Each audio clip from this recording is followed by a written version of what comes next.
look up English pronunciation videos, you will find that some coaches talk about the light L and the dark L. And in some videos, there are quite complicated explanations on how we pronounce the dark L.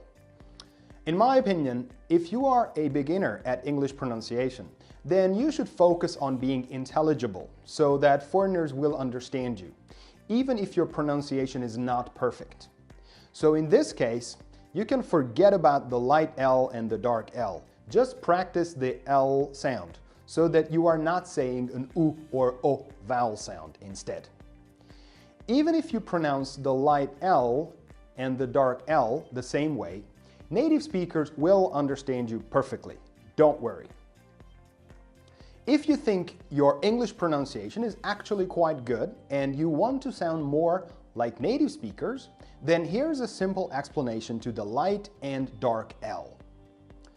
The light L is the L sound we say at the beginning of words, like listen, and before vowels, like chilling, while the dark L is the L sound we say at the end of words, like chill or table, and before consonants, like chilled.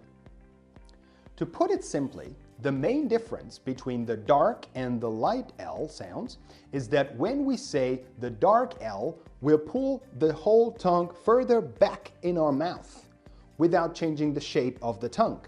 And during this pulling back, we say a very tiny sound before the L sound.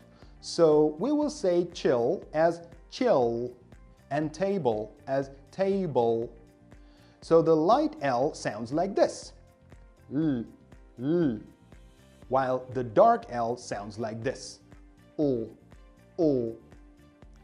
When you practice the dark L, first, it may feel somewhat uncomfortable if you're doing it right, because it feels as if you were swallowing your tongue, and you might have a little gagging reflex as the back of your tongue moves closer to your throat.